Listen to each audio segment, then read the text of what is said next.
बिस्मिल्लाहिर्रहमानिर्रहीम। This is Adil Rauf Nazari, leader of Group 3. Welcome to Computer Architecture presentation sessions.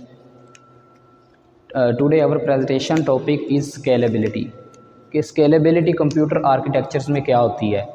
इससे पहले हम 2 lecture कर चुके हैं। स्केलेबिलिटी को डिफ़ाइन करने से पहले मैं आपको इंट्रोडक्शन करवा दूं कि हम आज की प्रेजेंटेशन में क्या क्या चीज़ें कवर करेंगे। हम देखेंगे स्केलेबिलिटी का इंट्रोडक्शन, स्ट्रॉन्ग और वीक स्केलेबिलिटी विद एग्जांपल्स, इनमें डिफरेंस क्या है, इनकी एप्लीकेशंस क्या है, मैथमेटिकल एक्सप्रेशंस क्या हैं, इनकी परफॉर्मेंस क्या है। स्केलेबिलिटी को डिफ़ाइन करने से पहले मैं पिछले लेक्चर की तरफ जाता हूँ कि पिछले लेक्चर में हमने एक कॉन्सेप्ट सीखा था सीरियल प्रॉब्लम का। हमने देखा था कि एक सीरियल प्रॉब्लम है जो 12 टास्क पर मुश्तमिल है और हर एक टास्क हमने लेट सपोज किया था कि एक टास्क 1 सेकंड ले रहा है रन करने के लिए, यानी कि उसका एग्जीक्यूशन टाइम्स जो है वो 1 सेकंड है। तो देखें, एक पूरा प्रॉब्लम सीरियल ये 12 टास्क पर मुश्तमिल है, तो इसको रन करने के लिए कितना टाइम चाहिए, तो वो टोटल हो जाएगा 12 सेकंड। तो हमने देखा था कि अगर हम अपना टाइम कम कर दें, कोई ऐसा तरीका हो कि ये टाइम कम हो जाए, तो उसमें हमने देखा था कि हम फिर क्या करेंगे, हम प्रोसेसर्स की तादाद को वो बढ़ा देंगे।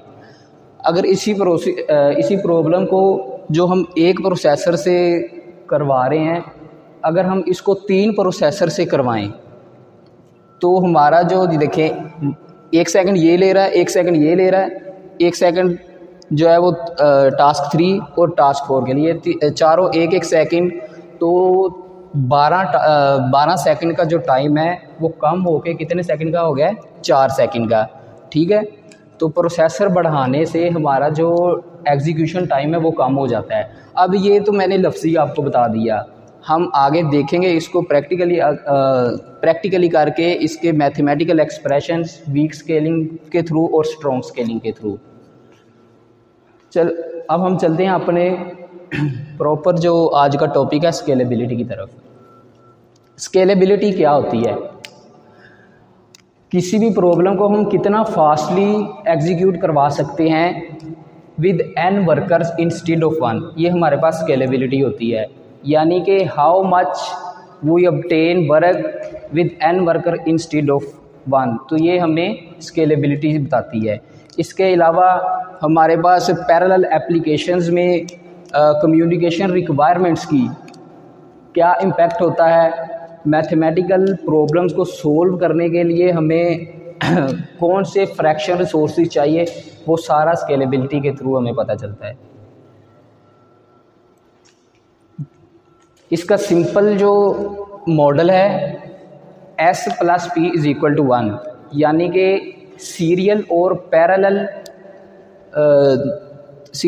पार्ट का जो कम्बिनेशन है वो =1 होता है। ये इसका सिंप्लीफाइड मॉडल है। ठीक है, आगे हम इसको फर्दर वीक स्केलिंग की तरफ लेके जाएंगे और स्ट्रॉन्ग स्केलिंग की तरफ लेके जाएंगे।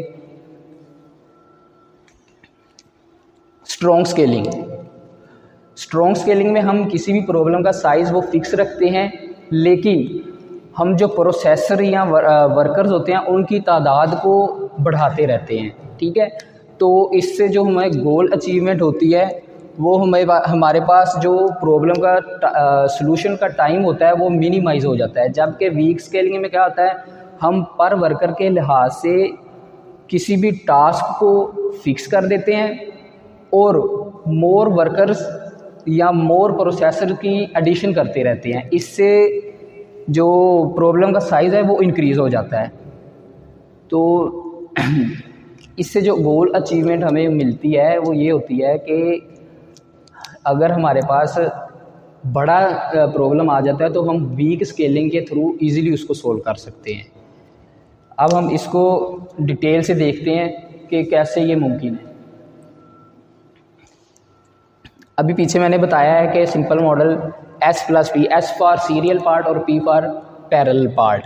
तो इनका वर्क डन फार्मूला है, वर्क डन क्योंकि हम टाइम के लिहाज से इसको कर रहे हैं, रन टाइम हम यहाँ पे फाइंड करना चाह रहे हैं। तो अगर सिंगल वर्कर रन टाइम है तो TF of P is equal to S plus P/N।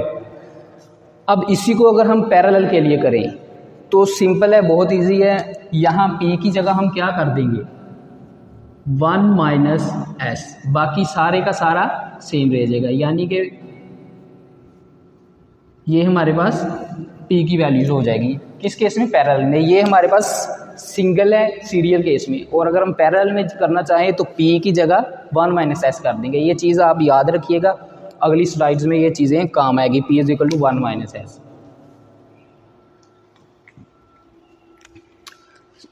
Strong scaling था पिछला, अब वीक स्केलिंग है। वीक स्केलिंग के लिए भी बहुत इजी है कि हम यहाँ पे S प्लस P जो पैरेलल उसको हम मल्टीप्लाई कर देते हैं n to raise power alpha. यहाँ पे n क्या है, n हमारे पास नंबर ऑफ प्रोसेसर्स हैं। हम 1 प्रोसेसर यूज़ कर रहे हैं, 2 यूज़ कर रहे हैं, 1000 यूज़ कर सकते हैं, जो भी है वो यहाँ पे n पे पुट करेंगे, और अल्फा कांस्टेंट ऑफ प्रोपोर्शनैलिटी है। ठीक है। Single work run time similarly जिस तरह हमने पीछे पढ़ा है पैरेलल के केस में, वही सिंपल सिंगल में भी है। और मैंने अभी बताया था आपको कि P की जगह हम क्या पुट करेंगे 1 माइनस S। तो यहाँ पे अब क्योंकि यहाँ पे कांस्टेंट प्रोपोर्शनैलिटी अल्फ़ा यूज़ हो रहा है, तो यहाँ पे अल्फ़ा माइनस 1 वीक स्केलिंग के केस में होगा। हम एग्जांपल करते हैं, यहाँ पे स्ट्रॉन्ग स्केल की जस्टिफिकेशन कर रहे हैं। ठीक है। हम सीरियल परफॉर्मेंस की एग्जांपल करते हैं, फिर उसके बाद पैरेलल परफॉर्मेंस की करते हैं। ठीक है। यहाँ पे सीरियल परफॉर्मेंस मैंने बताया था, इसका जो फार्मूला है S plus P divided by TF of S। ठीक है। ये जो मैं रिमूव करने लगा हूँ ये आपने याद रखना है। यहाँ पे पिछली स्लाइड में TF का फार्मूला क्या था, TF of S plus P divided by S plus P/N। ठीक है। इस प्रॉब्लम के लिए, इस गिवन डाटा के लिए हम इसको सोल्व करेंगे और इसके लिए भी सोल्व करेंगे। ये असल में 2 प्रॉब्लम है। ठीक है। 2 आपको गिवन डाटा दिए गए हैं, आपने सीरियल्स को चेक करना है और पैरेलल को चेक करना है। अब यहाँ पे S की वैल्यू भी दी गई है, P की वैल्यू भी दी गई है 0.1, और P की वैल्यू क्या है 0.9। आपको मैंने बताया था स्केलेबिलिटी का S प्लस P का कॉम्बिनेशन किसके बराबर होता है 1 के। तो S की जगह हम 0.1 पुट करूँ प्लस 9, P की वैल्यू 0.9 इज इक्वल टू 1। ये स्केलेबिलिटी की कंडीशन है। ठीक है। अब यहाँ पे मैं वैल्यूज़ पुट करता हूँ, देखते हैं क्या आंसर आता है। S की value 0.1 plus 0.9, 0.1 plus 0.9 divided by n हमें क्या 1000 है। n मैंने आपको पिछली स्लाइड में भी बताया कि ये हमारे पास क्या है, नंबर ऑफ प्रोसेसर्स हैं 1000। इसको सॉल्व करेंगे, 1 डिवाइडेड बाय 0.1 प्लस 0.0009, ये इसका आंसर आएगा। अब जब इसको आप कैलकुलेट करेंगे तो ये इसका फाइनल आंसर आ जाएगा 9.91। ठीक है। ये हमारे पास किसके लिए, सीरियल के केस में है। अगर हम इसी डाटा को यूज़ करें पैरेलल के केस में तो वो आंसर हमारे पास क्या आता है 1.11। तो कितना डिफरेंस है सीरियल के केस में और पैरेलल केस में। 9.91 सीरियल के केस में है और पैरेलल के केस में क्या है 1.11। अब हम यहाँ पे देखते हैं विद रिस्पेक्ट टू वर्क। अगर हम सिर्फ वर्क की बात करें पैरेलल के केस में, ठीक है, यहाँ पे P स्टैंड फॉर क्या है, पैरेलल है। स्ट्रॉन्ग स्केलिंग कंटिन्यू कर रहे हैं पैरेलल पार्ट के लिए। ठीक है। अब मैंने आपको बताया है S प्लस P ये सीरियल पार्ट है और P हमारे पास क्या है, पैरेलल पार्ट है। तो मैं यहाँ पे स्केलिंग सीरियल परफॉर्मेंस कर रहा हूँ सिर्फ पैरेलल के केस के लिए, तो इसका मतलब फिर सीरियल पार्ट 0 हो जाएगा। एस को मैं यूज़ नहीं करूँगा, तो पी को मैं यूज़ करूँगा, P over T F of S. तो यहाँ पे P divided by T F of S, P parallel part divided by S plus P, इसका कॉम्बिनेशन क्या है एस प्लस पी का 1, तो यहाँ पे 1 आ गया इज इक्वल टू पी। यहाँ से हमें क्या पता चला है कि अगर हमें डाटा दिया गया हो, एस भी दिया गया हो, पी भी दिया गया हो, नंबर ऑफ प्रोसेसर भी दिए गए हों, तो हम इतना लंबा चौड़ा प्रोसेस करने के बजाय हम अगर हमें ये पता हो कि ये पैरेलल परफॉर्मेंस है, तो हम सिंपल क्या करेंगे, जो पी की वैल्यू होगी वो हम पुट कर देंगे, वो ही हमारा आंसर होगा। ठीक है, ये अगर हम एग्जांपल से करते हैं, पैरेलल पार्ट है उसका पैरेलल परफॉर्मेंस हम देख रहे हैं। ठीक है, पैरेलल परफॉर्मेंस में P over P F of P over N. ठीक है, पी की वैल्यू मैंने आपको बताया था पहली स्लाइड में भी, आपने याद रखना है is equal to 1 minus S. ठीक है, और ये अभी हमने स्लाइड में पढ़ा है एस प्लस 1 ओवर, असल में ये क्या है, पी की वैल्यू है S plus P over N. उसने क्या किया, पैरेलल पार्ट में जहाँ जहाँ पी था उसने सिंपल 1 माइनस एस पुट कर दिया है। ठीक है, तो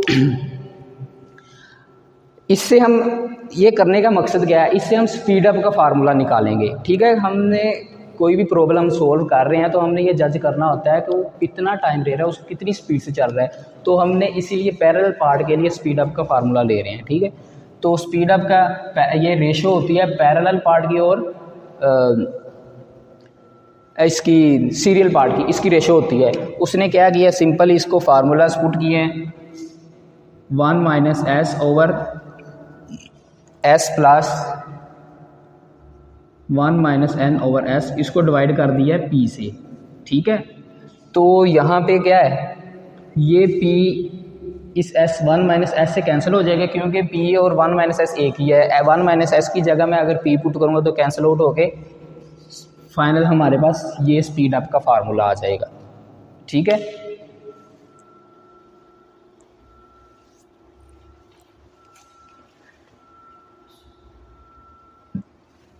आगे एग्जाम्पल अभी मैंने देखें, सीरियल हमें पार्ट 0.1 दिया गया है, पी 0.9 दिया गया है, एन 1000 दिया गया है। उसने कहा है कि स्ट्रॉन्ग स्केलिंग के थ्रू, पैरेलल के थ्रू स्ट्रॉन्ग स्केलिंग का परफॉर्मेंस वो फाइंड करें।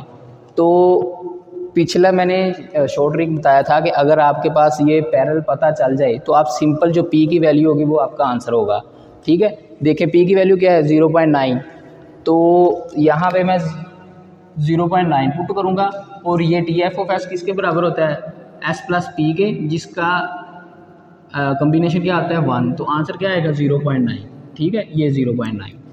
सिमिलरली अगर इस केस में हम सोल्व करें तो पी की वैल्यू क्या है 0.1, हम सिंपल 0.1 आंसर लिख देंगे। ठीक है, पैरेलल परफॉर्मेंस में जस्ट मैंने वैल्यूज़ पुट की है।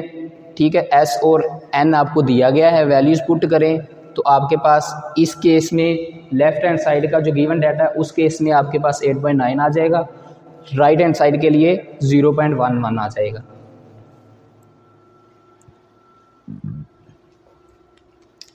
अब वही एग्जांपल्स स्पीड अप के लिए भी कर लें। स्पीड अप के लिए और पैरेलल के, एक बात याद रखें, जो पैरेलल और स्पीड अप है इन दोनों का मेथड सेम है और आंसर भी क्या आता है, सेम आता है। ये देखें पिछले स्लाइड में इसका आंसर क्या आया था 8.9, 0.11, और आगे देखें 9.9, बस सिर्फ पॉइंट्स का फ़र्क होता है।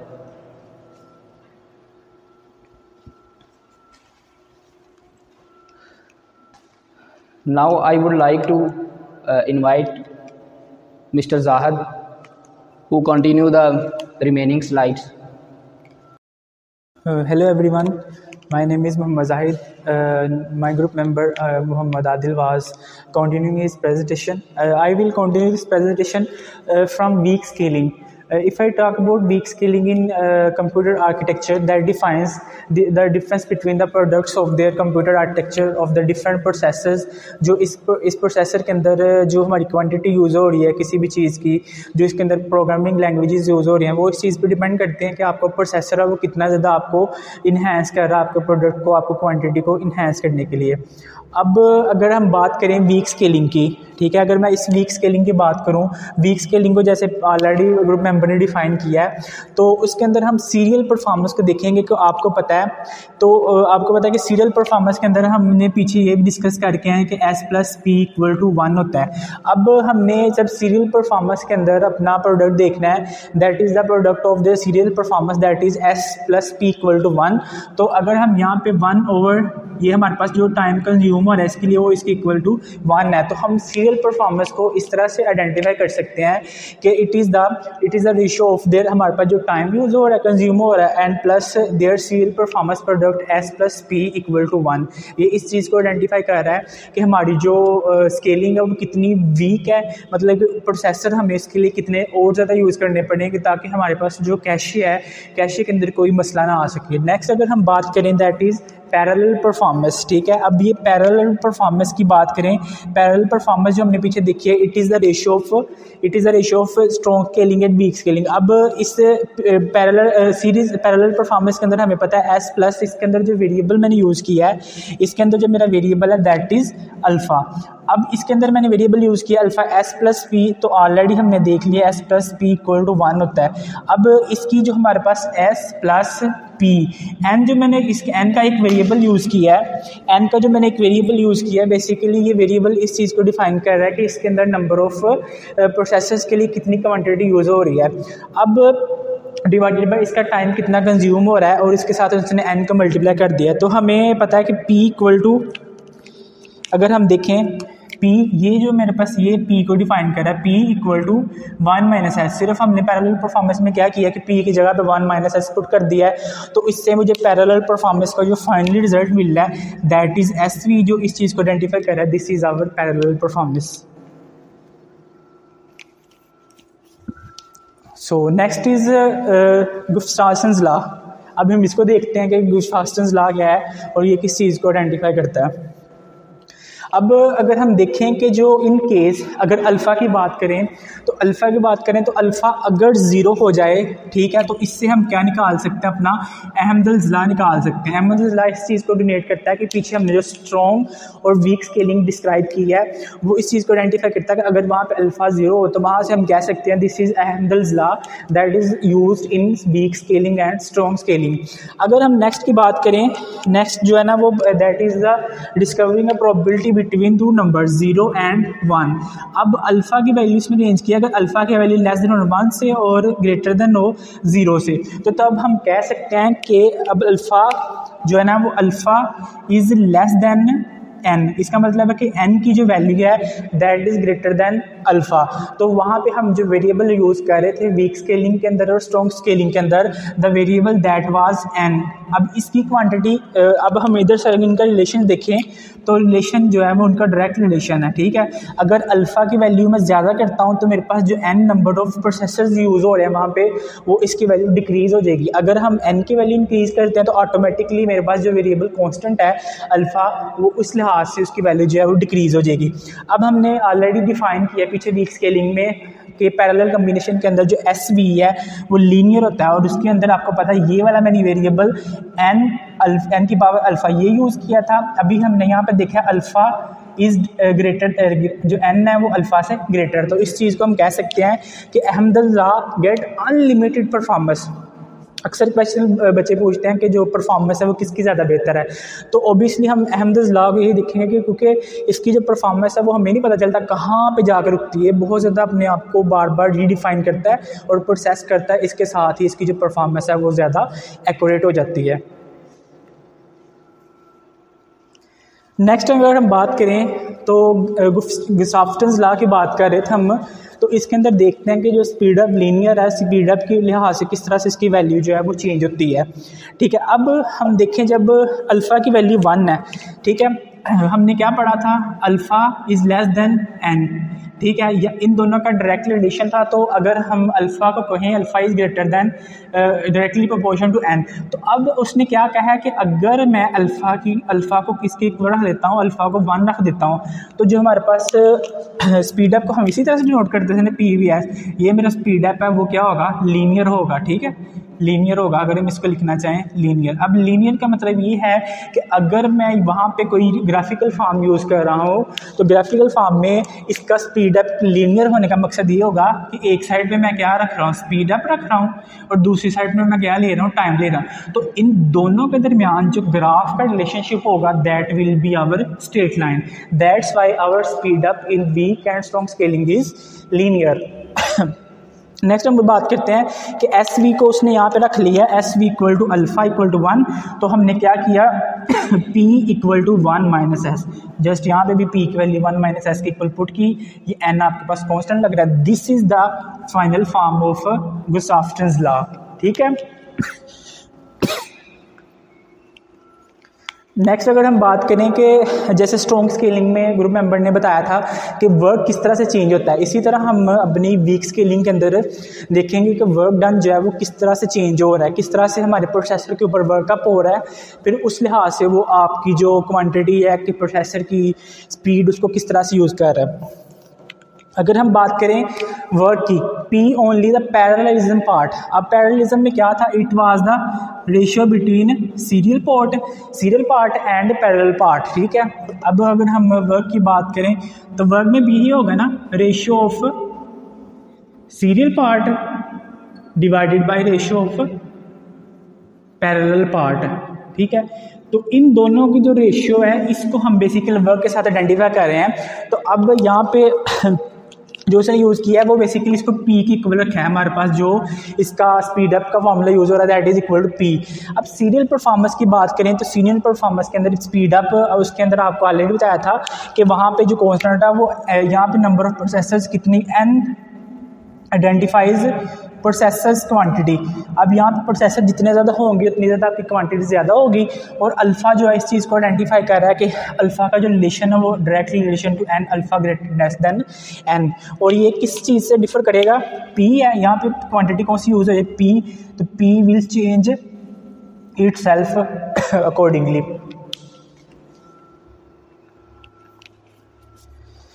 नेक्स्ट हम देखते हैं कि वीक स्केलिंग जो है उसमें चेंज अप किस तरह से होता है। इसके अंदर वर्क डन को हम देखते हैं कि क्या क्या डिफरेंस इसमें आता है, ताकि हम इसके अगली स्लाइड पे जा सकें। अब इसमें देखें स्केलेबिलिटी वीक स्केलिंग के अंदर। अब वीक स्केलिंग के अंदर क्या है कि अल्फ़ा की वैल्यू जब 1 होगी तब हमारे पास क्या होगा, अब हमने प्रोबेबिलिटी पीछे पढ़ी थी ना कि अल्फ़ा क्या होना चाहिए, 1 और ये 0, इन दोनों के दरमियान जो इनकी वैल्यूज़ है वो रेंज करनी चाहिए। अब यहाँ पे एक कांस्टेंट यूज़ हो रहा है, that is n, that is the scaling of product, जिस चीज़ को इंडिकेट कर रहा है, दैट इज़ n आपने वहाँ पे प्रोसेसर्स की क्वांटिटी को मेजर करने के लिए यूज़ किया। Linear in n with slope of 1। ठीक है, जैसे मैंने बताया था कि it is the ratio between ratio of serial part divided bye ratio of parallel part. ठीक है, अब इनकी जो रेशियो है वो इस चीज़ को इंडिकेट करेगी कि इनकी जो स्लोप है वो स्लोप क्या है, यहाँ पे 1 है कोई एक पॉइंट पे, यहाँ पे सपोज करिए ये पॉइंट मिल रहा है, तो यहाँ पे जाकर एक पॉइंट 1 पे जहाँ पे इनकी स्लोप जो है वो पैरेलल में आ रही है, that's why it is straight line. जो हम इस पे देख सकते हैं कि इसकी एप्लीकेशन बहुत ज़्यादा परफेक्टली काम करती हैं स्केलेबिलिटी के अंदर, चाहे वो वीक हो चाहे स्ट्रॉन्ग हो। Remember previously in Gustafson equation it has a slope. अब इसकी स्लोप हम गुस्ताफ्सन में देख रहे थे कि 1 माइनस एस, बेसिकली ये क्या था, P था, तो P की ऑलरेडी आपको पता है कि P की जो वैल्यू थी वो लेस देन 1 थी। उस बाई न्यूमेरिकल भी सॉल्व किया तो उसके अंदर इसकी वैल्यू समथिंग 0.01 यूज़ हो रही थी। तो that's why this differentiate the difference between strong scaling and weak scaling. Next अगर हम पैरेलल एफिशिएंसी की बात करें तो पैरेलल एफिशिएंसी के अंदर मैंने पहले बता दिया कि कुछ चीज़ें हमारे पास जो है ना वो रेशियो में आ जाती हैं, तो इसी तरह इसके अंदर भी किस किस की रेशियो मेरे पास यूज़ होगी। इसके अंदर भी अगर हम बात करें तो इसके अंदर ये होगा पैरेलल एफिशिएंसी के अंदर कि कितनी ज़्यादा सीपीयू जो हमारा it's a central processing unit for a computer, तो वो कितना एफिशिएंट तरीके से उसकी जो पावर कंज्यूम हो रही है कंप्यूटर के अंदर पैरेलल प्रोग्राम के अंदर। ठीक है, ये उसने वर्ड यूज़ किया कि एक पैरेलल प्रोग्राम जो कंप्यूटर में यूज़ हो रहा है ठीक है, CPU is the brain of computer. तो यहाँ पे उसकी हमने बेसिकली कंप्यूटर आर्किटेक्चर के अंदर कितनी ज़्यादा इफेक्टिविटी देखते हैं वो इस चीज़ पे डिपेंड करती है। अब परफॉर्मेंस किसकी, परफॉर्मेंस ऑन एन सीपीयूज़। अब यहाँ पे हम ये नहीं बता सकते कि इसमें कितने सीपीयूज़ हो रहे हैं, अनलिमिटेड सीपीयू। आपको पता है कि जब हमने वीक स्केलिंग पढ़ी थी तो उसकी परफॉर्मेंस गुस्टाफ्सन्स लॉ के अंदर अनलिमिटेड थी, तो सीपीयू भी यहाँ पे अनलिमिटेड परफॉर्मेंस ही आपको शो करेगा। That is an number of processors used and performance on CPU. इनका प्रोडक्ट इस तरह से हम स्पीड अप का फॉर्मूला यहाँ पे लिख सकते हैं और साथ इसको एन से डिवाइड कर सकते हैं। That is our parallel efficiency for CPU. Next अगर हम बात करें कि अल्फ़ा का क्या इफेक्ट होता है, हमने अल्फ़ा पीछे यूज़ किया है ना डिफरेंट जगह पे, तो यहाँ पे हम देखेंगे कि अल्फ़ा की कौन कौन सी वैल्यू से हमारा सिस्टम इफेक्ट हो सकता है। अल्फ़ा की वैल्यू जो 0 है वो हमारे लिए कितनी सिग्निफिकेंट है। ठीक है, अब एप्सिलॉन यूज़ किया है तो 1 divided by S N plus 1 की पावर एस। अब यहाँ पे ये मेरे पास सीरियल पोर्ट यूज़ किया मैंने। ठीक है, ये n जो है वो प्रोसेसर्स की क्वांटिटी को यूज़ करने के लिए, और ये 1 माइनस एस जो है हमारे पास इसकी स्पीड अप को यूज़ करने के लिए p यूज़ कर रहे हैं। अब जब हम क्या करते हैं कि n की वैल्यू को इंक्रीज़ करते हैं तो ऑटोमेटिकली एप्सिलॉन जो है मेरा वो क्या हो जाता है, डिक्रीजेस टू 0। इसका मतलब है कि n is directly proportion to epsilon. जहाँ पे हमने पढ़ा था alpha is directly proportion to N, वहाँ पे भी क्या था, प्रोसेसर डिपेंड कर रहा था किसी दूसरे फैक्टर पे। यहाँ पे भी एन जो है वो एक्सटर्नल फैक्टर एप्सिलॉन पे डिपेंड कर रहा है। एफिशिएंसी जो ऑलरेडी आपको पता है कि 1 माइनस एस पी की इक्वल जो है वीक कर जाती है। इस तरह से हमारी जो वीक स्केलिंग है वो एटलीस्ट फ्रैक्शन के अंदर आ जाती है, जहाँ पे आपको कहीं 0.01, कभी 0.05, कभी 0.04 के आंसर मिलते हैं। तो इस तरह से जो है ना वो बेसिकली 0 और 1 के दरमियान वैल्यू रेंज करती है, तो इससे आप आइडेंटिफाई कर सकते हो अपने सिस्टम को। नेक्स्ट इज चेंजिंग, वर्ड किस तरह से चेंज हो रहा है इसके अंदर। अब हम ये देखते हैं कि इसके अंदर वर्ड की चेंजिंग क्या है, अनलिमिटेड वर्ड किस तरह से यूज़ हो रहा है प्रोसेसर के अंदर, क्योंकि जाहिर है इसके अंदर कोडिंग हो चुकी है तो इसमें कुछ ना कुछ वर्क डन भी होगा। अब अगर हम वर्ड को डिफाइन करें पैरेलल पोर्ट के अंदर, that is serial part divided by n processor, इन दोनों की ratio that defines our EP। ठीक है, ये मेरे पास वर्क डन है।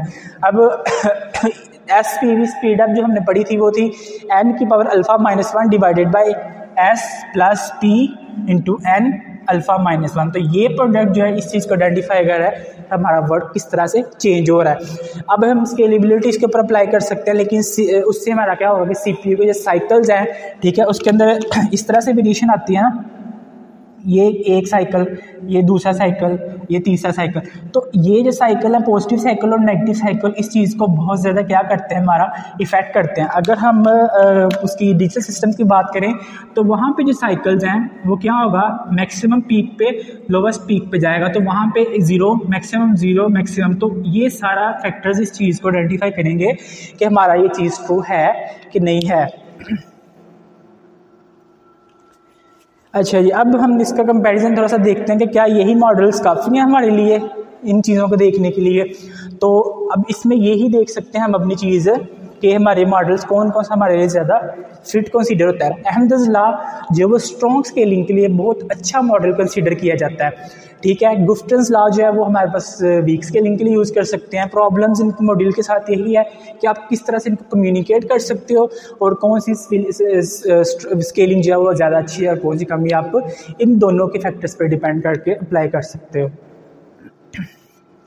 अहमदज़ लॉ की अगर डेफिनेशन की बात करें, it is use to calculate the performance gain that can be improved by portion of a computer. हम कंप्यूटर की कितनी इंप्रूवमेंट, कितनी एफिशिएंसी को इम्प्रूव कर सकते हैं, उसके लिए हम इसको देखते हैं कि हमारा जो लॉ है वो कितना डिपेंडेंट है। It states that the performance improvement can be gain from some faster mode of execution limited by faster mode can be use. इसके अंदर कितनी ज़्यादा परफॉर्मेंस है एन था, एन जो हमारी सारी सर्किट्स है वो एन के गिर्द रिवॉल्व कर रहा है। प्रोसेसर की वैल्यू जितने ज़्यादा यूज़ करते जाएँ उतने ज़्यादा हमारे पास एफिशिएंसी आती जाएगी। तो अहमदुल्लाह लॉ इस चीज़ को एक्सप्लेन कर रहा है। अगर स्पीड अप की बात करें तो हम देख सकते हैं कि एग्जीक्यूशन टाइम में मशीन कितना टाइम लेती है एक प्रोग्राम को कोड करवाने में। This is our speed up time. Mathematical expression के अंदर यही आ जाता है आपके पास कि स्पीड अप जो है वो ETO डिवाइडेड बाय ATN। अब ATN जो है वो हमारे पास उसकी एक्सटर्नल एफिशिएंसी कितनी यूज़ हो रही है वो इस चीज़ को डिफाइन कर रहा है, और इसकी जो सीरियल और पैरेलल में जो इसकी सिंक्रोनाइज फ्रीक्वेंसी यूज़ हो रही है स्पीड अप के लिए, this is the difference plus FS divided by SS की स्पीड अप की टोटल जो रेंज है वो कहाँ तक आ रही है। जब हम स्पीड अप का फाइनल फार्मूला देखते हैं तो हमें ये मिलता 1/, ये फाइनल फार्मूला ये न्यूमेरिकल में आगे यूज़ होगा, इसलिए आपने इसको अच्छे से मेमोराइज करना है। नेक्स्ट हम एक न्यूमेरिकल देखते हैं कि suppose you want to achieve a speed of 90 times faster with 100 processors, but processors of original computation can be sequential. अब उसने अगर हम देखें स्पीड अप का formula, speed up equal to, speed up का फार्मूला क्या है 1/1 माइनस FS, ठीक है, plus FS divided by SS। स्पीड अप का फार्मूला हम यहाँ पे यूज़ कर रहे हैं, हम बेसिकली स्पीड अप दी हुई है, इसने स्पीड अप कितनी दी है 90 टाइम्स, 90 यहाँ पे पुट की है 1/1 minus FS plus FS divided by यहाँ पे हमने उसने 100 प्रोसेसर दिए हैं तो मैंने यहाँ पे क्या कर दिया 100 पुट कर दिया। अगर हम इसको थोड़ा सा आगे मज़ीद सॉल्व करें तो 90 equal to 1/1 minus FS plus ये हमारे पास FS ओवर 0.001 समथिंग यहाँ पे कुछ होगा।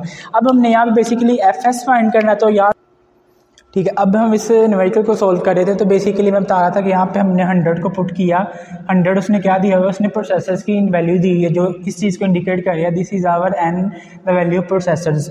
90 पुट किया यहाँ पे 1/1 माइनस FS, यहाँ पे हमने क्या किया इसको सॉल्व किया 1/100 that is equal to 0.01 FS। अब इसको मज़ीद सॉल्व किया, इसको इधर क्रॉस मल्टीप्लाई किया तो मेरे पास 90 इधर आके मल्टीप्लाई आता है 90 FS प्लस ये वाला जो वैल्यू है इसके साथ मल्टीप्लाई होता है 0.90 FS इक्वल टू 1। अब इसको मज़ीद थोड़ा सा सिंप्लीफाई करेंगे, सिंप्लीफाई करने के बाद आपको FS की जो वैल्यू मिलेगी वो मिलेगी 89.9 डिवाइडेड बाई 89।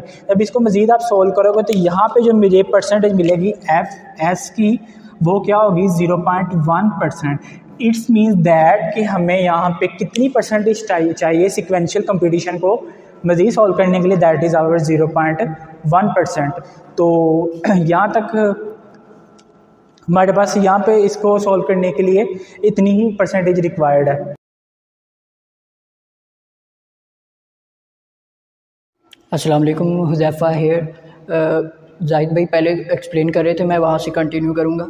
तो इधर हम पहले डिस्कस करेंगे इफ़ेक्ट्स ऑन स्पीड अप के ऊपर जो है कम्युनिकेशन के जो इफ़ेक्ट्स हैं वो क्या होंगे। ऑब्वियसली अगर आपका कम्युनिकेशन स्मूथ होगा, फ्लॉलेस होगा, तो जो आपका स्पीड अप है वो अच्छा होगा, ठीक है। जो अगर इसमें अब कम्युनिकेशन पे कौन कौन से फैक्टर्स अफेक्ट कर सकते हैं स्पीड अप पे, उनमें ये आ जाता है आपका नंबर ऑफ़ प्रोसेसिंग एलिमेंट्स हो गया, आपके कितने एलिमेंट्स है प्रोसेसिंग के, ठीक है।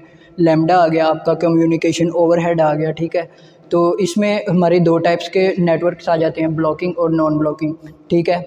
जो होते हैं ना नॉन ब्लॉकिंग एलिमेंट्स, इनमें हमारा पैरेलल प्रोसेसिंग होती है, ठीक है। More than one processing element part लेता है, ठीक है। और इसमें जो है ना कम्युनिकेशन फ्लॉलेस होती है, हमारी स्मूथली होती है, क्योंकि इसमें हमें कोई बैरियर नहीं होता, ठीक है।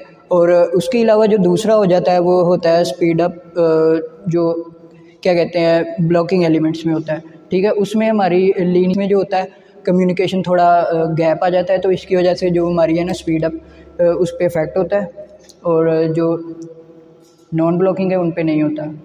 नेक्स्ट हम जाएंगे